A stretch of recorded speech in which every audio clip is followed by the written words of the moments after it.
సభ్యులకు చిన్న సూచన. నిన్నటి దుష్ప్రవర్తన కొందరు సభ్యులది అందరూ చూశారు.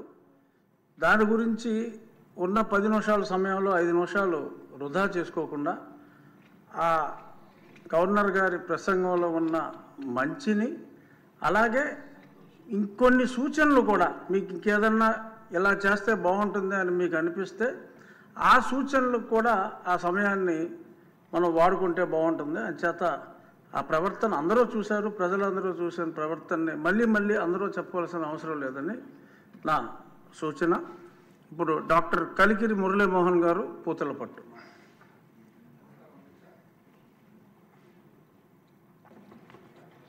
గవర్నర్ గారి ప్రసంగానికి ధన్యవాదాలు తెలియజేసే అవకాశాన్ని కల్పించినందుకు మొదటగా మీకు ధన్యవాదాలు తెలియజేస్తూ,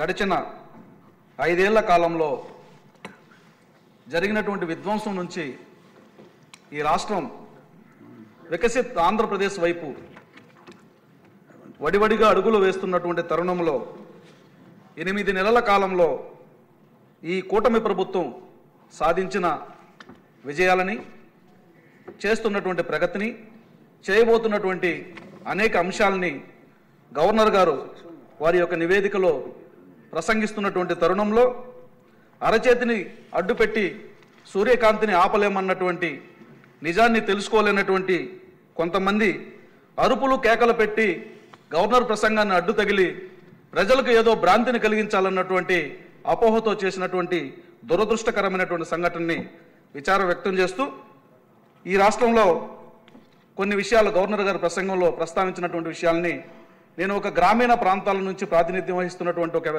ప్రజాప్రతినిధిగా కొన్ని మీ దృష్టికి తీసుకొస్తున్నాను అధ్యక్ష. ఈ రాష్ట్రంలో భూమి ప్రతి పేదవాడి నుంచి కోటీశ్వరుడు వరకు భూమి మీద ఆధారపడుతున్నారు.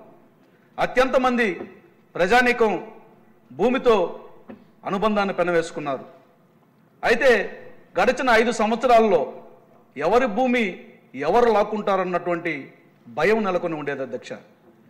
కనీసం భూమి యజమాని ఉదయం నుంచి సాయంత్రం వరకు కాపలా కాసిన మరుసటి రోజు ఎవరు దాన్ని లాక్కుంటారో, ఎవరు ఆక్రమించుకుంటారో అన్నటువంటి ఒక భయానకమైనటువంటి వాతావరణం ఉండేది అధ్యక్ష.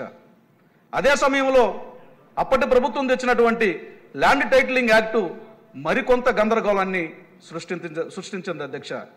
అయితే కూటమి ప్రభుత్వం ఏర్పడిన తర్వాత గౌరవ నారా చంద్రబాబు నాయుడు గారు గతంలో ఎన్నికల సందర్భంలో ఇచ్చినటువంటి హామీ మేరకు వచ్చిన వెంటనే ల్యాండ్ టైటిలింగ్ యాక్ట్ని రద్దు చేయడం జరిగింది అధ్యక్ష. ఈరోజు గ్రీవెన్స్ డేలో ఎక్కడికి వెళ్ళినా కూడా వచ్చే అర్జీలలో 60 నుంచి 70% భూమి సమస్యలే అధ్యక్ష.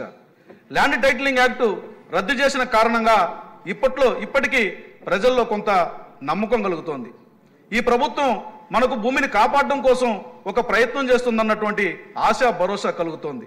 అయితే మనం చూసుకున్నట్లయితే 2024 డిసెంబర్ 6 నుంచి 2025 జనవరి 8 వరకు భారతదేశంలో ఏ రాష్ట్రంలో ఏ ప్రభుత్వం కూడా ఇన్ని రోజుల పాటు రెవెన్యూ సదస్సులు నిర్వహించినటువంటి దాఖలాలు లేదు అధ్యక్ష. రెవెన్యూ సదస్సులు నిర్వహించి 17,400 పైచిలుకు గ్రామాల్లో సదస్సులు నిర్వహించి టీములు వెళ్ళి గతంలో జరిగినటువంటి అన్యాయాల్ని, అక్రమాలని సవరించే ప్రయత్నం చేస్తున్నారు అధ్యక్ష. ఇప్పటికీ కూడా కుప్పలు తెప్పలుగా అర్జీలు వస్తున్నాయి అధ్యక్ష. ఏ ప్రజావేదికలో ఎమ్మెల్యేల ప్రజావేదిక శనివారం నిర్వహించినా, లేదంటే గ్రీవెన్స్ తహసీల్దార్ ఆఫీస్కి వెళ్ళినా, కలెక్టర్ ఆఫీస్కి వెళ్ళినా, ఎక్కడికి వెళ్ళినా వచ్చే సమస్యలన్నీ కూడా ఇవే అధ్యక్ష. ఒక గందరగోళమైనటువంటి పరిస్థితి నుంచి, భూ ఆక్రమణల నుంచి, ఒక పతనం వైపు నుంచి ఒక భరోసా వైపు తీసుకొస్తున్నటువంటి ఈ ప్రభుత్వం చేస్తున్నటువంటి ప్రగతిని గవర్నర్ గారు ప్రసంగించడం చాలా వరకు ఆనందం అధ్యక్ష. అదేవిధంగా అధ్యక్ష, భూ ఆక్రమణని అరికట్టే విధానం తీసుకొచ్చినటువంటి ఈ ప్రభుత్వం ఎవరైనా ల్యాండ్ గ్రాబింగ్ చేస్తే వారిపైన కూడా కఠినంగా చర్యలు తీసుకుంటామని చెప్పి చెప్పడం జరిగింది అధ్యక్ష. చెప్పడమే కాదు, ఒక చట్టాన్ని కూడా తీసుకురావడం జరిగింది అధ్యక్ష. అంటే ఎకరం భూమి ఉన్నటువంటి ఒక సాధారణమైనటువంటి కుటుంబం నుంచి మాగానున్నటువంటి రైతు వరకు కూడా ధైర్యంగా, భరోసాతో నా భూమిలో నేను పండించుకోగలనటువంటి ధీమాని ఇచ్చింది అధ్యక్ష. ఆ విషయాన్ని గవర్నర్ గారు ప్రస్తావించడం చాలా ఆనందంగా ఉంది అధ్యక్ష. అదేవిధంగా అధ్యక్ష, ఈ రాష్ట్రంలో ఆర్థిక పరిస్థితులు అధ్యక్ష. ఆర్థిక పరిస్థితుల మీద మనం కానీ గమనించినట్లయితే దాదాపు ఈ 5 ఏళ్లలో రాష్ట్రం పతనం వైపు పరుగులు తీసింది అధ్యక్ష. పతనం వైపు పరుగులు తీసినటువంటి ఈ రాష్ట్రాన్ని మళ్ళీ ఆ పతనం నుంచి మళ్ళా ఉన్నతమైన స్థితికి తీసుకొచ్చే ప్రయత్నం సాగుతోంది అధ్యక్ష. గడిచిన 5 ఏళ్లలో అస్తవ్యస్తమైనటువంటి విధానాల ద్వారా, అంటే ఒక సరైనటువంటి ప్రణాళిక లేనటువంటి పాలన కారణంగా 25 సంవత్సరాలకు పైగా మన రాష్ట్ర ప్రగతి వెనక్కిపోవడం జరిగింది అధ్యక్ష.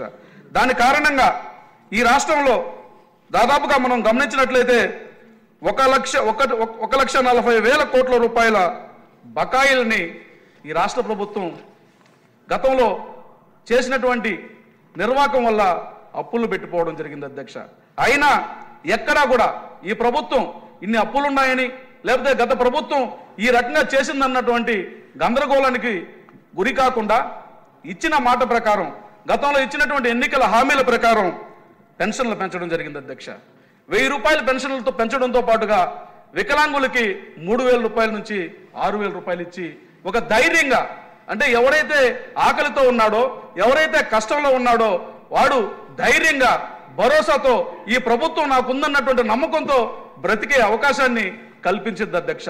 కొన్ని లక్షల మంది మొదటి రోజు, అంటే ఒకవేళ 1వ తారీఖు కానీ ఆదివారమో సెకండ్ సాటర్డే వస్తే ముందు రోజే పెన్షన్ ఇచ్చే ఒక అద్భుతమైనటువంటి అవకాశాన్ని ప్రభుత్వం కల్పించింది అధ్యక్ష. అలాగే 203 అన్నా క్యాంటీన్ల ద్వారా పేదవాడెవడు కూడా ఆకలితో ఉండకూడదని అన్నా క్యాంటీన్లు తెరిచింది అధ్యక్ష. అలాగే దీపం 2 పథకం కింద ఇచ్చినటువంటి మాట ప్రకారం దాదాపుగా 90 లక్షల మందికి గ్యాస్ కనెక్షన్లు ఉచితంగా ఇవ్వడం జరిగింది అధ్యక్ష. అదే విధంగా రాబోయే ఉగాదికి ఉచిత బస్సు సౌకర్యాన్ని కల్పించబోతుంది అధ్యక్ష. అదేవిధంగా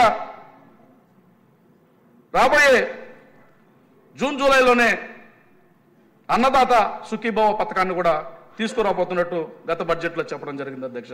అంటే ఆర్థికంగా ఈ స్థితిలో ఉన్న అప్పుల పాలు చేసిన ప్రభుత్వం బాధ్యతతో, జవాబుదారీతనంతో పేదల పట్ల, రైతుల పట్ల ఎంత అంకిత భావంతో పనిచేస్తుందని గవర్నర్ గారి ప్రసంగం ద్వారా అర్థమవుతోంది అధ్యక్ష.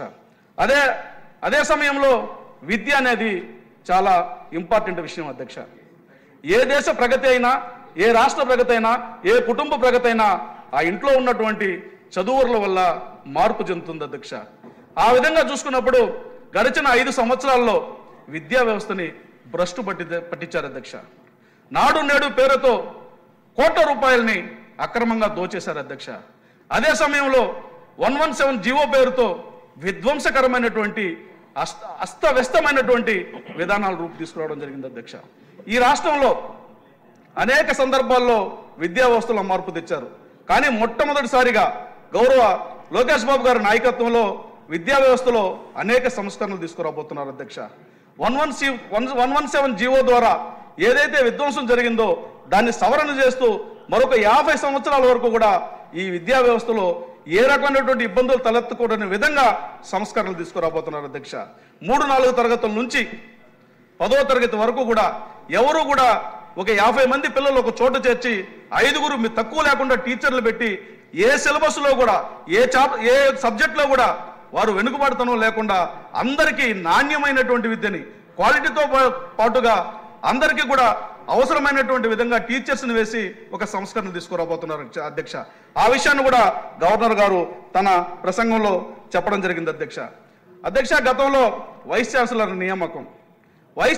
నియామకం అంటే వైసీపీ ఏజెంట్లుగా ఉండేవాళ్ళను, లేకపోతే వాళ్ళ తాపేదారులను వైస్ ఛాన్సలర్గా నియమించి కనీసం నిబంధనలు కూడా పాటించినటువంటి పరిస్థితి నుంచి ఈరోజు హైయర్ ఎడ్యుకేషన్ చైర్మన్ కానీ, తాజాగా నియమించినటువంటి 9 మంది వైస్ ఛాన్సలర్ నియామకం కానీ భారతదేశంలో అత్యున్నత ప్రమాణాలు కలిగినటువంటి వ్యక్తుల్ని, అత్యున్నతమైనటువంటి విధానాలను అనుసరించి ఈరోజు వైస్ ఛాన్సలర్ల నియామకం జరిగింది అధ్యక్ష. ఈ విషయాన్ని కూడా గవర్నర్ గారు ప్రసంగంలో ఆయన ప్రస్తావించడం చాలా ఆనందదాయకం అధ్యక్ష.